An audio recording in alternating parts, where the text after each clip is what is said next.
This month's podcasts are sponsored by Aubergine Legal. Do you sometimes worry that your business isn't meeting all its legal compliance requirements and wonder if you're ticking all the legal boxes? Are you losing sleep worrying about a piece of legislation that you may or may not be complying with? Perhaps you need some help with your client contracts or your data protection compliance. Or maybe you're worried that your website doesn't have the right documents or legal notices in the right place. Perhaps you have a brand that you want to protect with a trademark.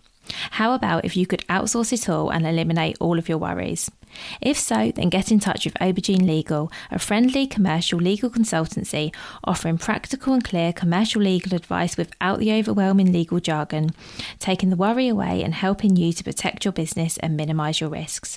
Aubergine offers a free 30-minute consultation if you have any questions or want to find out if they can help, and you can access this link and book your free 30-minute call via the link in the show notes. Welcome to the Bring Your Product Idea to Life podcast. This is the podcast for you if you're getting started selling products or if you'd like to create your own product to sell. I'm Vicky Weinberg, a product creation coach and Amazon expert. Every week, I share friendly, practical advice as well as inspirational stories from small businesses. Let's get started. Hi, so today I'm talking to Mark Endacott. Mark helps people understand how and where to sell their products, overcoming the fears and mental blocks that hinder their success. So the conversation I had with Mark today is all about sales and specifically how you can sell more of your products. We talk a little bit about some of the mental blocks you might be experiencing when you're thinking about selling. Mark gives some great advice about how to overcome any mental blocks you might be experiencing when it comes to selling your products, whether that's face-to-face or whether that's online, on your website, on social media, in emails. We cover all kinds of topics, and I think you're going to get some really useful and practical ways out of this episode that you can sell more of your existing products. So I would love now to introduce you to Mark. Hi, Mark. Thank you so much for being here. Thank you for having me. Oh, you're so welcome. So can we start with you, please give an introduction to yourself, your business, what you do and who you work with? Yeah, so my name's Mark Endacott. I actually run 3 different businesses. I run an online retail company. I run a business consultancy firm specialising in one-to-one sales training and business mentoring. And I have an online sales training company with an online sales training course launching soon. Brilliant. Thank you. So I invited you on to talk about sales and specifically selling products, how we can sell more of them, and maybe some of the barriers that are preventing us from getting more sales at the moment. And one topic I'd love to talk to you about and get your take on is fear of selling, because as silly as it may sound, especially when you're selling, whether it's a product or a service, often we can be a little bit hesitant or scared about selling or seeming salesy. So can you talk a little bit to that, why you think that is, and perhaps any advice you have on how we can get around that? Yeah, so I mean, there's kind of 2 different elements to this. I spend a lot of time talking about the psychology of sales and of the sales process. And people have fear around selling for 2 reasons. One is perception of themselves, and the other is the inability to actually ask for money. So they don't want to come across as pushy. The biggest problem is that people associate sales with car salespeople and those kind of, door-to-door salespeople, those kind of hard sell, pushy, I'll take your money no matter what I'm selling you kind of thing. And that's actually the such a minority of what sales is. Sales is like a whole combination of marketing, branding, and then the ability to actually close a deal. And I often think that people's fear is around not wanting to appear as if they're trying to sell. And the reality is everybody's trying to sell something to somebody. It doesn't matter what your job role is. And I used to have this conversation a lot before I went self-employed, that every department in a business is in sales, whether they want to be or not, because they have an impact on how the business chooses to operate and therefore how the business chooses to sell. And it's about understanding that sales isn't selling, it's helping. If you're doing it correctly and if you're properly verifying customers and clients, things like that, you're helping them because you're not selling them something they don't need. And if you can kind of look at it that way, that helps with that side of it. But then the other side, which is the whole fear around asking for money, a lot of that, sometimes it's a fear of money, sometimes it's a fear of rejection. But a lot of people have money hang-ups around they either don't understand and perceive the value of what they're selling themselves, so they don't know how to kind of ask for X amount of money for this product, or they just genuinely have a money kind of mental block that means that they find it uncomfortable to talk about. So, I mean, I spend most of my time working with people around those two things, the perception of how it looks to sell and how you actually get comfortable about talking money with potential customers and clients. Yeah, that's really helpful. Thank you. And as you were talking, I was reflecting on the fact that you were talking about helping. And I think that obviously if you're selling a product, you're selling it for a reason, and whatever it is, it's you're selling it with somebody in mind. Your product's going to help someone in some way. And whether helping means, I don't know, brightening up their wall, or it's more of a practical product that, I don't know, helps them get their baby to sleep, or whatever the thing is. Presumably there's that aspect to it as well, that as if you know that what you have is a good product and it genuinely meets a need, I think that's also perhaps a good place to start from as well. Yeah. So, you've really got to understand what you are trying to achieve with your product and who you are trying to help.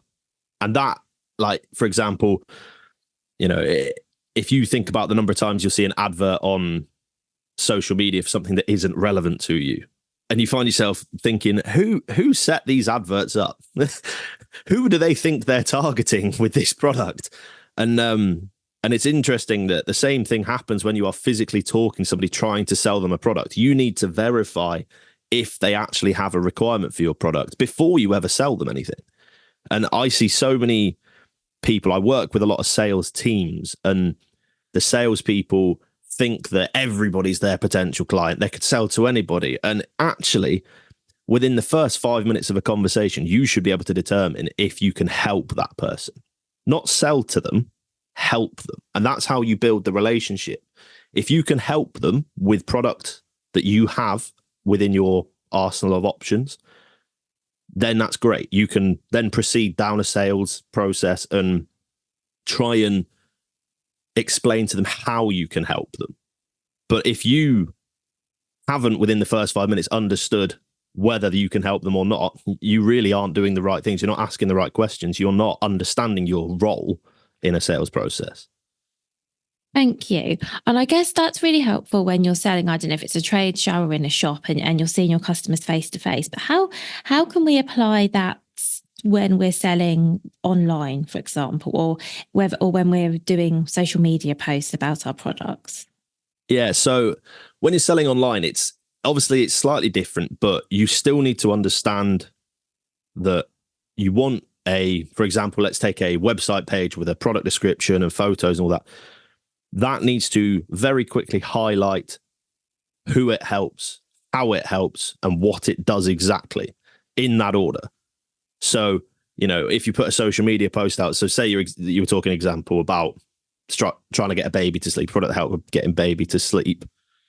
The top of the social media post, are you a tired parent? Does your baby struggle to sleep without being cuddled? We've got the product for you. And then you talk about what the product does, how you can evidence and prove that the product works. Social proof is always massively important. But it's about tapping into the emotions. It's always, with sales, it's always about the emotional connection. Why does this person want to buy your product? You can have the best product in the world that does exactly what that person needs. But if they don't connect with the idea, if they don't understand the idea, if they don't emotionally invest in what it can do for them, it's going to be a lot harder to sell to them.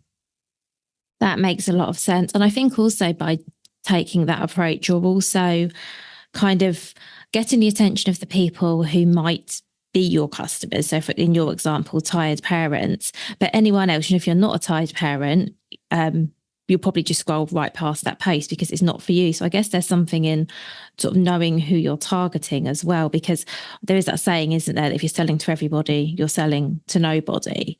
Yeah. So I guess there's an element of if you're really set on what your product does, who it's for, who it's going to benefit, because I think it can be really tempting to say, oh, well, my products are for everyone, but nothing's for everyone. No. And again, it's something that, like, when I've done sales training with various people, like small business owners, the number one thing is, what's your niche? Well, I don't really have a niche. Okay. Our first session is entirely dedicated to understanding why you do have a niche and you just haven't found it yet, and how important that is. You know, even down to like people selling services, people selling their own time, they need to niche. You know, the number of people out there who are just generic business consultants or business coaches, it's so much harder to sell yourself as I can answer every question business coach than it is as I am a business mentor with a specialism in sales. So people who are looking for a mentor who can help them to improve their sales figures, I immediately am going to be more attractive to them than just a generic business mentor who doesn't specialize in sales. So it's about understanding, again, everybody has an emotional attachment to what they do. You know, one of the hardest things that people have to overcome when they start selling a physical product, and it's harder in person because online you can just kind of ignore it, but the rejection element of it as well. And like bad reviews online are the equivalent to a rejection in person, I would say. It's not personal. It'll feel personal because it's your product, but it's not a personal attack. It's that person's opinion, their perception, their understanding of that product and why it's not right for them or why it didn't work for them. And all it is something you can take on board.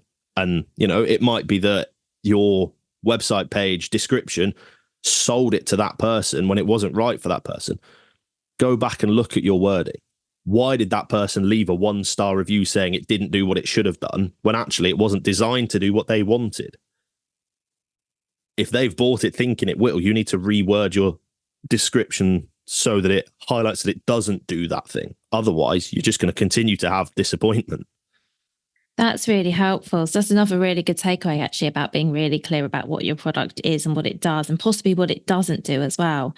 I know that I really appreciate when I read a product description and it will say at the end, I don't know, this product doesn't come with this feature or this thing, or this isn't included, or whatever it is, because there's nothing worse than spending your money on something, receiving it and thinking, oh, that isn't what I expected. So I think the more information you can give, the better. I think that, there's a lot to be said for sort of a customer knowing exactly what it is that you are selling, because then they're making really informed decision, which I think also, coming back to that psychology bit, makes you feel better as well, because you know that you're not selling, I don't know, you're not being disingenuous, you're not being dishonest. You've given a really accurate description. I think that can also really help. Yeah, I mean, how often do you buy something online or you go to buy something online, and as you're just making the decision, you scroll down and go, let's just have a look at the reviews, and it's a review that highlights to you that it doesn't do the very thing you were buying it for.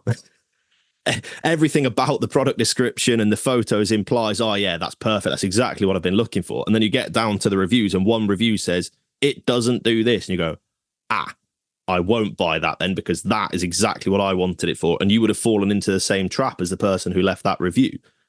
That's a poor product description in that situation, because it's implying it can do something it can. And that is very much, that's almost the used car salesperson of product descriptions.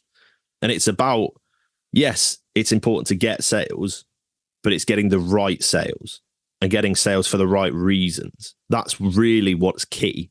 And the sooner people understand that, like the psychology of sales, it's a two-sided coin. It's got both the consumer and the seller on the same coin, just on different sides. And, you know, it's a real difficult balancing act, getting that coin to land perfectly on the edge in the middle so both sides can see the benefit. It's very easy to flip it. It lands seller side up.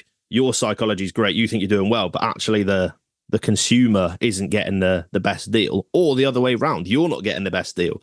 A lot of people who sell a product undervalue the product because they're looking, I'll make it as cheap as I can, I'll sell it as cheap as I can.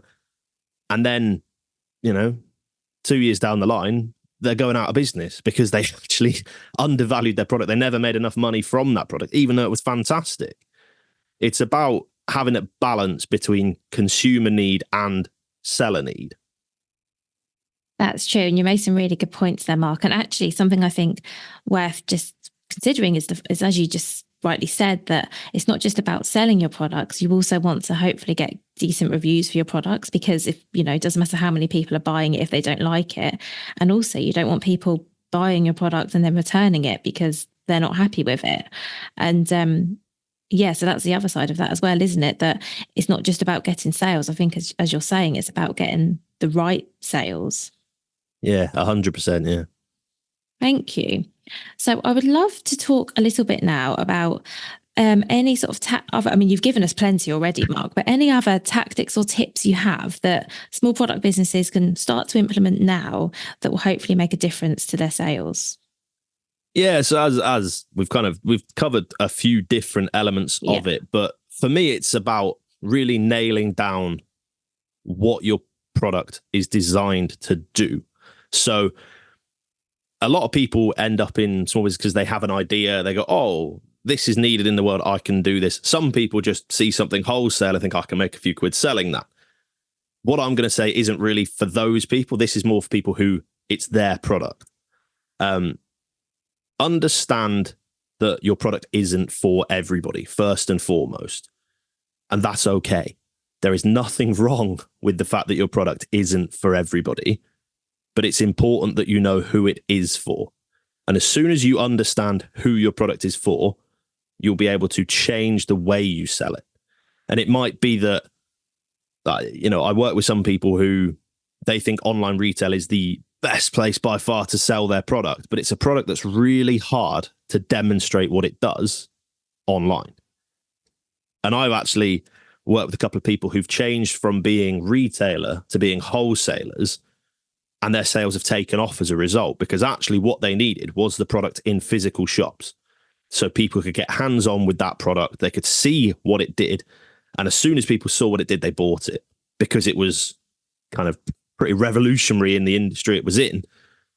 But it's really hard to see what it does online. And all the video demonstrations out in the world didn't have the same effect as people getting their hands on that product and trying it. So they kind of changed tack entirely from being retailer to wholesaler, and their sales, 10 times in a year, because once they even just taking it to retail environments and going, I'd love for you to stock this product. Those retailers, the minute they saw it, yeah, please. How much is it? How many can we have? It changed the game for them. So understanding where to sell your product is equally as important as understanding who you're selling it to. Know your market and know where those customers are in the market. So there's kind of like just a few straight off the bat tips for people who design their own product. In terms of... Can I just ask a few questions before we move on, Mark? Of course, yeah.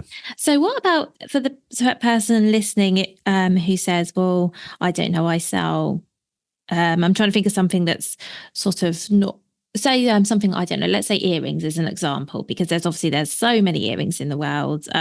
There's lots of people selling earrings. Let's imagine you're someone who sells a product like that, where you think, how do I differentiate my products? Because they have the benefit of, they might complete an outfit, make you look good, make you feel good. But how would that person, because I think it's a lot easier when you're selling something that has a really, like if we take, this helps your baby to sleep. I feel like that in some ways for the right person is a much easier sell, because you've got a small baby, it's not sleeping, you want a solution, you go and buy one. When you're buying something that's, I don't know, earrings or clothes might be another example, or perfume, that's more of a, I don't want to say luxury item, but more of a maybe an impulse purchase, or I'm not articulating myself well, but hopefully what I mean. It's a fashionable purchase, not a functional purchase. Yeah, that's the word. It's not functional. Yeah. It's something that you maybe want rather than need. How would you go about selling a product that fits into that category? Interestingly, I take the same approach with both things. So the classic example, that sell me this pen type thing is, I use that as an example of this exact thing. So sell me these earrings. It's not about the earrings. It's about how the earrings make you feel. It's about what you're doing when you're wearing the earrings. You know, these aren't just earrings. These are the earrings you'll be wearing when you get to collect that award that you've been nominated for in your field, in your industry, for being great at it. These are the earrings that you will choose to wear to your child's wedding. These are the earrings that, you know, you want to be wearing the day your fella proposes to. You know, it's about the emotional attachment that makes those earrings special. That's what makes them stand out. Is these aren't just, you know, the earrings that you wear. These are the earrings that you feel. These are the earrings that genuinely will make you want to put them on for special occasions. You know, and if you're selling £5 everyday earrings, okay, these are your functional earrings that you can wear every day. They're not too blingy, but they're not too small. You know, they tick that box.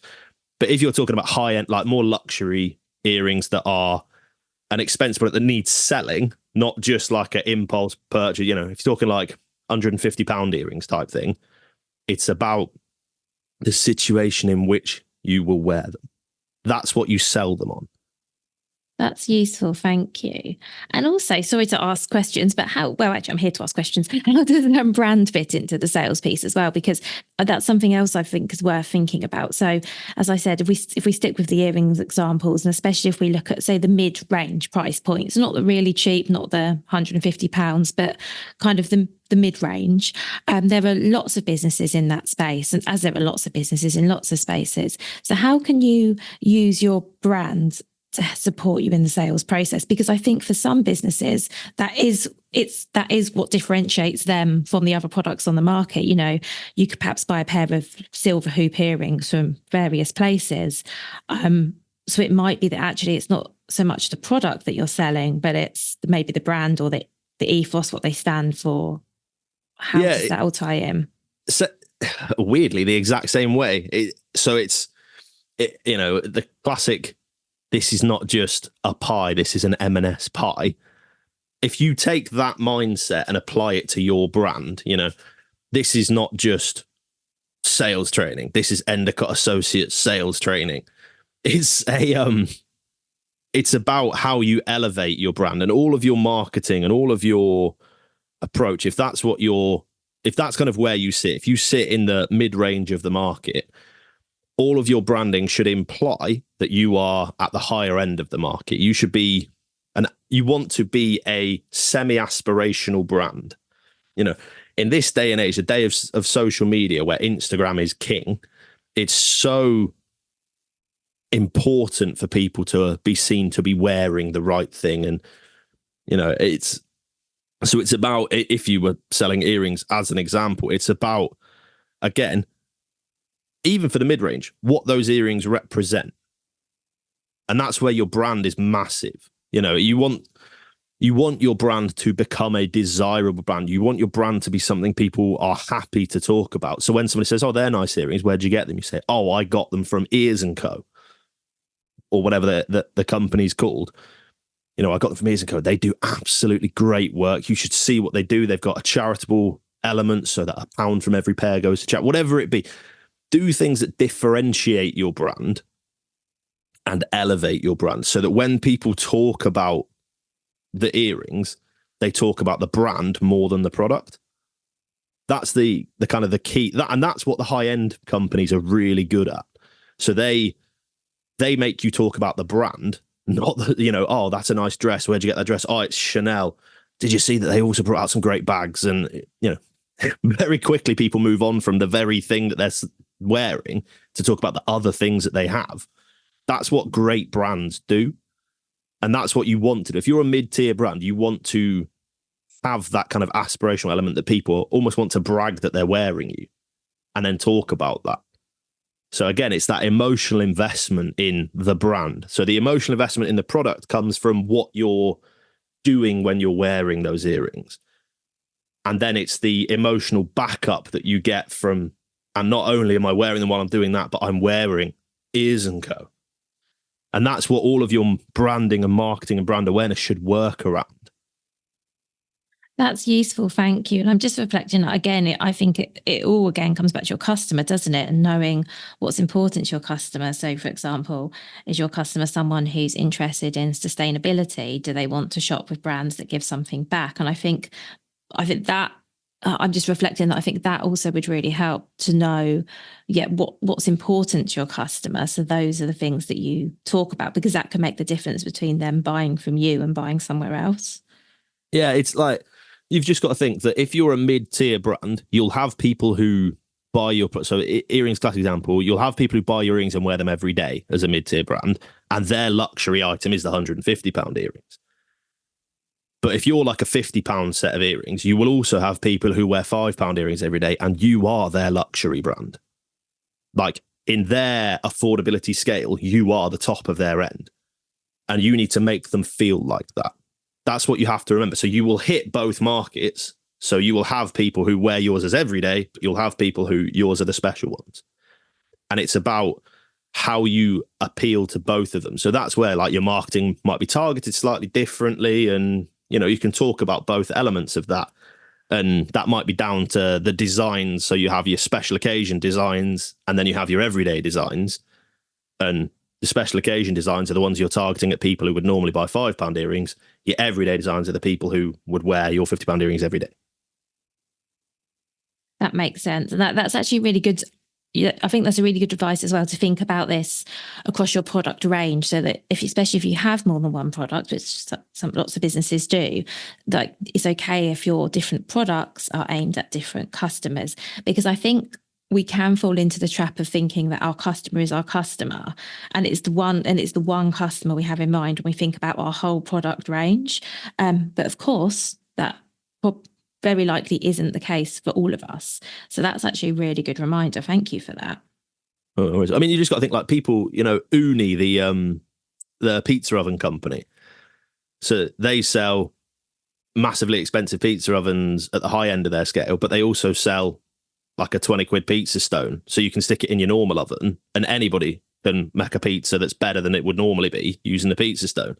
So they have this is a more luxurious pizza experience for the everyman. And this is the high end, if you want a pizza oven experience for people who are willing to spend a few £100s. So that's a good example of your product range can hit various customers along the way. That's a really good example. Thank you. And I think that's actually a really useful thing for people to think about, is that is your customer different for the different products that you sell? Because quite likely that it is. I mean, even if you're selling products for babies, let's say you have babies at different stages. So you might have some products that are aimed at parents of newborns and some that are aimed at parents who are entering the weaning stage, as an example. And yes, they're not they're not vastly different, but they are different. Yeah. 100%. Well, thank you. You were I think I rudely interrupted you earlier when you were about to tell us some more of your tactics for how we can improve our sales. So I'll let you keep going through them, Mark. Yeah, I mean, it kind of comes back to what we've just been talking about. It's about thinking about the functional, practical element of your products as well. So understanding what your products do, how they service a requirement as much as anything. So, for example, if I was to sit here and say to you, do you have a car? Do you drive your car every day? Yes. No. Oh, well, do you drive your car every week? Yes. Okay. Does your heater in your car annoy you because it either doesn't get hot quick enough, or it is too cold, or like it's blowing air too much, that kind of thing? Yes. If I had a product that could reduce that airflow so it was just slightly less aggressive on your face, would that be of interest to you? Yes. So the functional element is what sells that product to you, because it's an annoyance that gets to you daily. That, I don't know if that's a thing, by the way. If that isn't a product, somebody should make that product, because the speed at which those fans come on is annoying. But yeah, so like that element it's the functionality that you need to be able to explain. And the best way to explain it is by asking questions. And again, if you were selling that online, you almost want to answer the questions that you would expect people, or give the answers to questions people that you expect. So I've just asked you those questions there. You almost want that to be the flow of your product description. Are you tired of getting hit in the face by the fans in your car when you've got it on auto climate control mode, that it's just a little bit too aggressive and it's really annoying? This is how we can solve that. Our product is designed to solve that annoyance. And it's about how you detail functionally what your product does, how it serves a need, because that's what it all comes down to. Everything is about the need. If you are in any sales game, it's what the need is and how you identify that, how you confirm that the need is what you think it is. Because as a salesperson, you can ask questions until you're blue in the face and go, right, I've got the perfect product for you. If you haven't confirmed that what you understand the problem to be is the main problem, you might try and sell them the wrong thing. So you need to know what the need is and how your product helps it by confirming that that is the right need. And then you can sell them the perfect product to help with their situation based on the functional service that it delivers.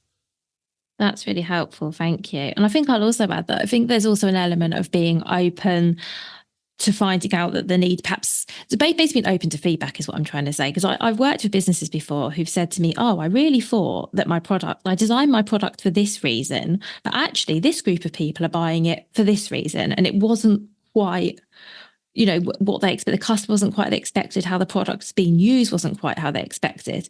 And I don't know what your take on that is, Mark. I'd love to know. But mine is that I think that's actually fine as long as you listen to that and go, okay, so people are using it for this. Maybe I can lean into that a little bit more when I talk about it, for example. Yeah, the person who designed the bike tire patch for when your bike tire gets a puncture, that wasn't its original purpose. Its original purpose was in maritime. So it was for boat repair. And then they found that more people were buying it to repair bike tires than were buying it to repair boats. So they pivoted how they marketed that product. And suddenly it's a bike tire patch, not a boat repair patch. And once they started to change how they marketed it, the sales took off because it was only people who saw it and thought, oh, I could use this for my bike. And people who were practical enough to think of the other use for it, who were using it for that. And the minute they changed their marketing, that company took off. And it's, being flexible and being willing to pivot to customer demand and customer realization of what your product actually can be used for is incredible. I sell, one of the products I sell online is a range of pipe clips. So when if you have pipes in your walls or anything like that, the clips that hold them to the walls, I sell a selection of them. The number of people who use those pipe clips for everything else, I use it to hold my broom to the wall in my cupboard so it's not falling down all the time. Those kind of things. People use them for hanging tools in garden sheds, and the number of people who use these products for completely opposite things to what they're actually designed for is huge. But that's great because that just means I have more opportunity to, this product isn't just for this purpose. That's what it was designed for. But, you can buy it for this or this or this. It opens up the market to new opportunities for me that I can choose to market to those people. Yeah, and I guess that makes it a lot easier for you to talk about your product as well, because you can talk about the different uses, for example. You can talk about, here's some pictures of how our customers are using these clips or whatever it is. I guess that also opens you up to just not, because I think something that can be hard, particularly when selling your products online, say social media, is that you don't just want to keep saying the same thing over and over. Of course, there's an element of that because not everyone sees everything. But I certainly found when I had my product range, I got really bored of I felt like I was repeating the same narrative over and over. And actually, what's your take on how much of that should we do in versus finding other angles to talk about? Because I assume that being consistent and saying the same message over and over to a point isn't a bad thing, but what's sort of the balance between repeating the same messages and actually thinking about new ways to talk about your products? Yeah, I think that's again down to a bit of brand authority and recognition, like product recognition. Once you've built up a level of, people, your classic paper red cups that you might have for a party. I use them when I'm painting edges, when I'm edging in painting one on walls because they're perfect. You just pour a little bit of paint in there, like the perfect size to dip your paintbrush in and go edging your walls. If they sold them as that, every decorator under the sun would buy them because they're cheap and they're incredibly helpful, but they don't. But those paper cups, they are known for, if you want a party, here's the paper cup that you can use, recycle materials, etc., and it's recyclable, all that jazz. People get to know, you need to reach the point where you have some authority and you are seen as a player in that industry. Like your earrings, for example. Earrings are probably not a great example because they're not super functional for other things, but let's talk about your pipe clips if you like. We can talk about those. That's an easier example. There you go. That's a pipe clip. Hinged pipe clip. People know that is a pipe clip. Like, you put your pipe in, you lock it down, it holds it in place. They've been around like donkey's years, and they'll be in everybody's house in the UK. I don't need to explain to people that that's a pipe clip who use pipe clips because they know that. They will buy them, like plumbers and heating installers, they will buy those clips every day. It's the people, so I don't have to really talk with consistency about what that does anymore. That sells itself. If people want them, they know that I sell them, they can get them. The other avenues, therefore, that I can explore are, if I put it that way up in my garden shed, I can put a tool in there, lock it up, and it will hold the tool stored more conveniently out the way, anything like that. In, like I say, in the cupboard holding a broom. But it's only worth my time looking at those avenues because people already know what its main function is and people buy it a lot for its main function. That means that I have the opportunity to explore other ways of marketing it. If people weren't buying it for its primary function in quantity, that's where I should be focusing my efforts because not enough people buy it for other reasons to justify the time of marketing it solely on that. And so again, it's driven by demand. The demand for this is 95% as a pipe clip, 5% as other weird and wonderful uses. So why would I spend 95% of my time marketing it for the other uses? Well, I wouldn't because the demand isn't massive for it for other uses. But it does mean that I can put some of my marketing budget towards that. And I can look at whether I can increase the number of people purchasing it for other reasons. And it's about understanding that it's known for what it does. And like I say, you could take a lot of things, guitar strings, they're known for what they do. They are good as guitar strings.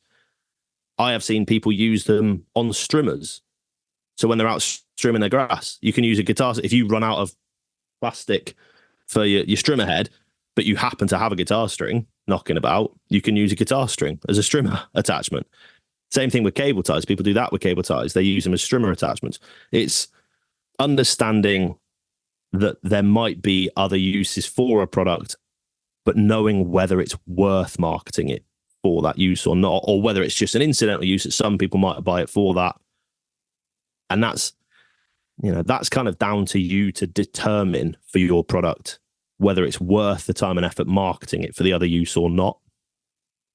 That makes a lot of sense. Thank you. And I was also thinking as you were talking, there's also the possibility of sending really mixed messages. So if you at the outset said, I'm selling this and you can use it to attach to your pipes or you can use it for your garden shed, that you probably, it's that thing about selling to everyone, selling to no one. Probably both of those people, the people looking for it for their pipes and the people looking for, some way to store their tools, you're probably going to put off both of them because they're going to go, well, which is it? Last week he said it was this week he said it was that. Who is this actually for? Because I think I'm just thinking as a customer now, you kind of want to know that what you're buying is the thing for you. And I think if the messages are mixed, whether that's to do with the product or the brand, and you're not quite sure what something is or what someone stands for, I think if there's any sort of uncertainty, it doesn't help with trust, does it, in the brand or in the product? Yeah, that comes back to that authority that I was talking about. You want to be an authority in what you talk about, what you sell. So, that's a pipe clip. That will always be a pipe clip. I might put out a social post that says, what other uses do you have for these pipe clips? We've had customers use them for X, Y, and Z, and that might generate some sales of people who go, oh, that's a good idea. I'll buy some for that. But the reality is, it's a pipe clip. And at the start of that social media post, I would describe it as a pipe clip that you can use for other things. So it's still the main focus, and the main reason for that product is the functional pipe clip element of it. The fact that it has other uses is great, but it is a pipe clip. So again, that comes back to what I was saying about you need to understand the function your product serves, because that is what people are looking for. That's when people go online and they search for something, they are searching for a product that does X, Y, or Z. How do I attach my pipes to the wall? Well, if I don't come up with that product when they search that, I'm missing a trick, because that's what that product is designed for. And it's about thinking about the kind of things that people search for, the kind of questions people ask. You need to be working on that as part of your marketing approach as well. Thank you. So I think it makes sense that as well as not trying to target every customer, you're also not trying to claim your product does everything under the sun. And I guess your product needs to have one primary function. And, as you say, if it's used for other things, or if people do different things with it, that's kind of incidental, but I guess it needs to have a primary use or purpose. Yeah, I mean, classic example, the baby monitor we've got has a night light function and a little projector function. Both of them are rubbish. Like, we bought a separate little like star projector thing for our baby's room that is a million times better. But it was more, I didn't buy it to be a projector or to be a nightlight. I bought it to be a baby monitor.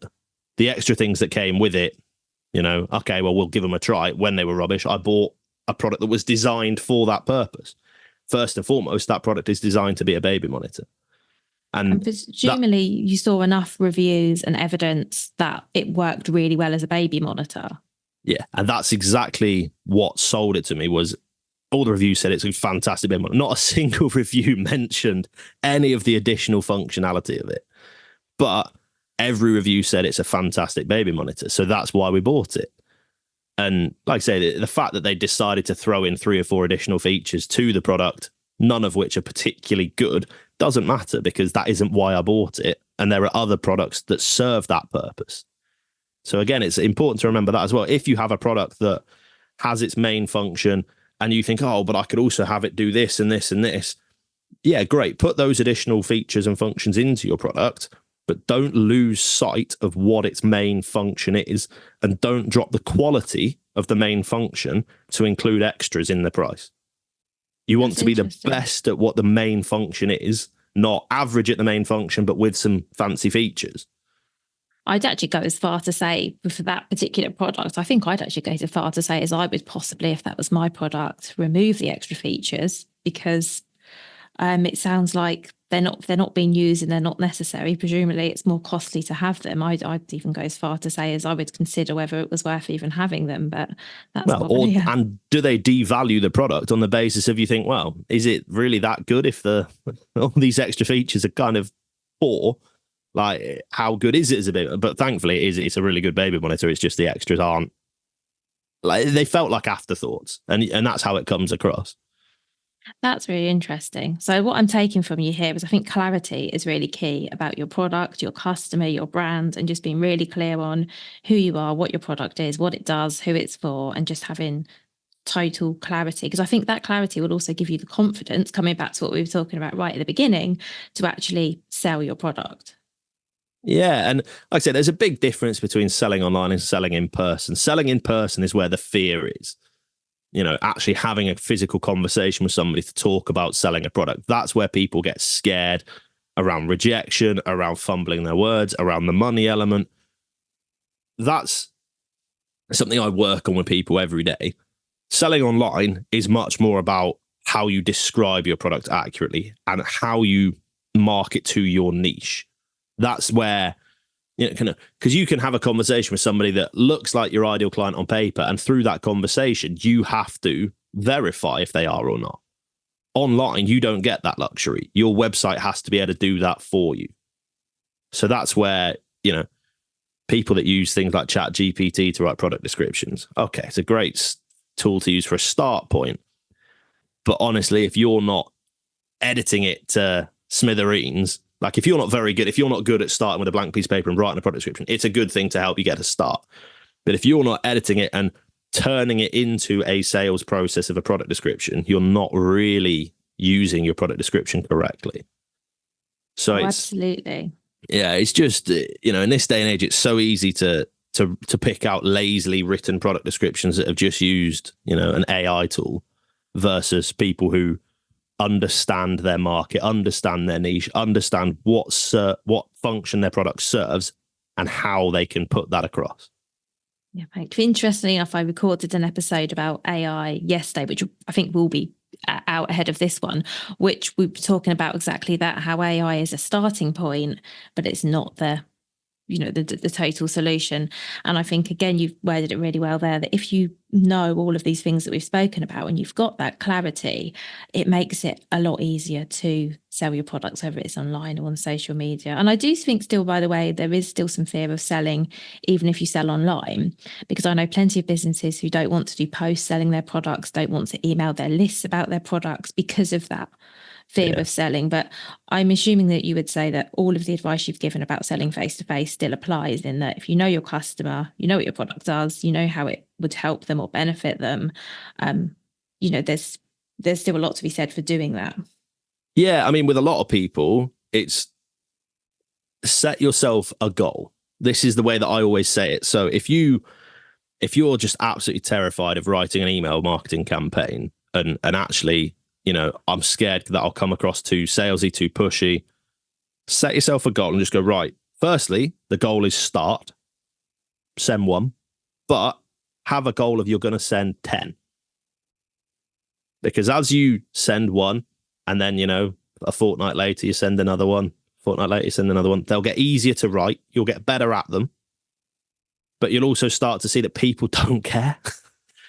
Like, people really aren't offended at you sending them an email. And people who choose to get offended and go, oh, unsubscribe from your email list, I didn't want that, that's fine. They weren't your customer to begin with. Like, it's not a bad thing to get them off of your email list.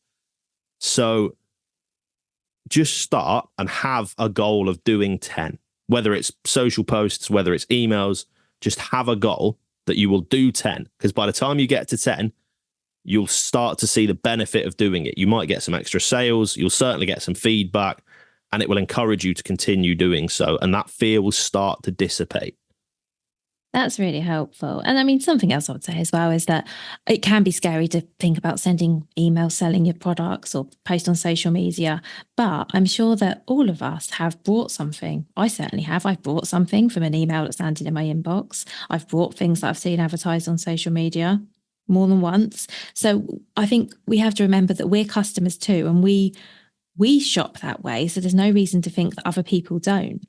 Yeah, exactly. And I mean, not everybody can afford to do it, but if you are genuinely just terrified of sending an email campaign or writing a social post, pay a copywriter to do it, to write it for you, and then all you've got to do is schedule it. That there are a lot of people out there, and I know, and I work with various copywriters, and I've got clients that I recommend to various people, that it just removes the biggest issue that a lot of people have, which is, but I just don't know if what I'm writing is right. And that's where a lot of their fear comes from. Again, the fear of rejection, that if they take the time to write something, put their personality into it, put their love, thought and care into it, and it, the first time they write it, it might take them 6 hours to actually craft it how they want it, and then it doesn't sell anything, they take that personally. Well, get a copywriter to write your first 5 for you. Learn how they are wording things, learn how they're doing it, and then, you should be able to emulate that. But it means that if you don't get any sales from the first 5, that's on them. That's not on you. You don't have to take it so personally. That can help remove some of the fear as well. Yeah, that's really good advice. Thank you. And I'm a huge fan of outsourcing where, where you can, and I know it's not always possible for everyone. And I also would say that's also where AI can help. We spoke about product descriptions, but also with your emails. I'm not saying you should use AI to write your emails for you, but I don't think there's anything wrong with using it as a starting point just to get beyond that blank page. Because I think that can also be a really big barrier. I know for me, that can be one of the biggest things holding me back is the blank page and having to put those first words down. And I think any tools you can use, and most of these are free, to just get something on the page that you can go, well, that's not quite right. I wouldn't word it like that. And then, but it gives you something to work with as well. So for anyone who finds that's a barrier, I think that could be worth looking at. Yeah, you've got like tools like Canva that can write or give you an email template that you can then use ChatGPT to create your wording that then goes in it, that you then edit it and make it right. Yeah. The biggest thing, by the way, I'll throw this out there. The biggest problem I see with most email campaigns is what their call to action is. Like, people write really well thought, well worded, well crafted emails, and then their call to action is like, find out more. Find out more. I'm sorry. That isn't generating an emotional investment. It's don't miss out, buy now. People are so scared about coming across as salesy that they actually don't ever ask people to spend money. Find out more is a really poor way of getting people to click on that button. Thank you. That's a really good tip. What would you just have buy now, shop here? It depends on what it is. So depending on, earrings, for example, select your style today. That's where, if you've got like an email campaign that highlights a few different options, choose your style now. And then that's what the button is, because it's not about, I just want to find out a little bit more about it. It's, oh yeah, I want to pick the ones I'm going to buy right now. It's a call to action. It's not a call to find out. It's a call to action. It's a call to act. It's a call to make a purchasing decision. And if your email has been worded correctly, they should be clicking on that link ready to buy a product.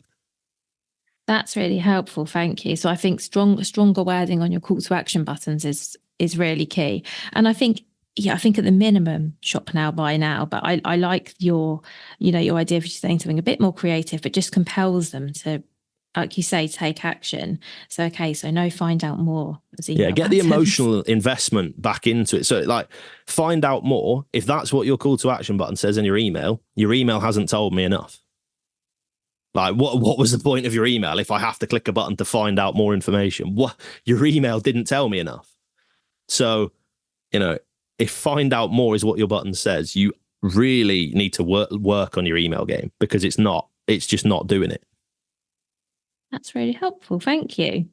No worries. We weren't meant to be talking about email marketing, but that's just a sideline. No, this is great, Mark, because I think you've given us so many practical tips and advice. And I think, and sales covers all of these areas as well. So as we said earlier, it's not just about face-to-face online. It does cover emails and ads and social media. And as we said before we started recording, we could be here for hours, but we will attempt to wrap things up now. So what I would love to know from you, and obviously you've given us a lot, so this might be a hard question, but what would your number one piece of sales advice be for a products business? Understand what emotional connection people have to your product. If you don't, it's easy to think like, oh, I sell kitchen spatulas. There's no emotional connection to that. There is. This is the spatula that will serve your kids their favorite meal. This is the spatula that will whip up your son or daughter's wedding cake. Yeah. Sell the emotional attachment. Why are people going to be emotionally invested in your product? Because that's how you generate a following. That's how you generate a brand. That's how you generate real interest. So understand it doesn't, mugs. This is my choice of mug for when I am on calls, because it's plain and quite boring. I have a whole plethora of really quirky mugs. My favorite mug that I use a lot of the time says Daddy's mug, because I'm a father to a 1-year-old. Somebody bought that for me when he was a week old.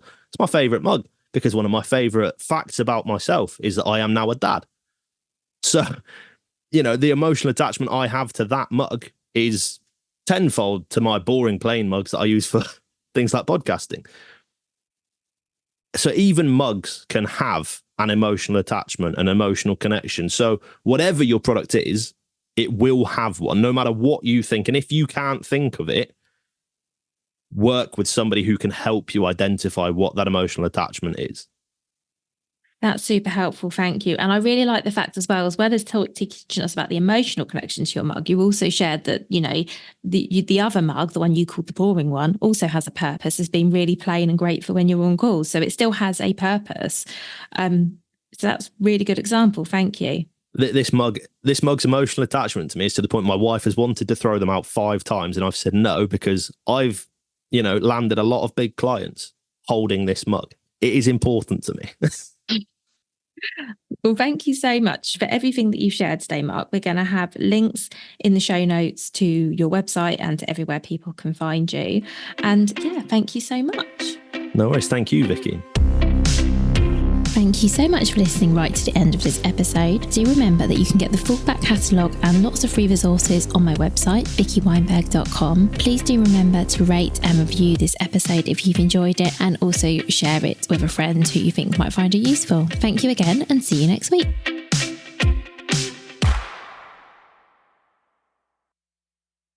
If you've been inspired to start a podcast in 2024, I really recommend my podcast host, Captivate. Captivate were my top pick when I started podcasting 4 years ago because of how easy it was for a complete novice like me to get started.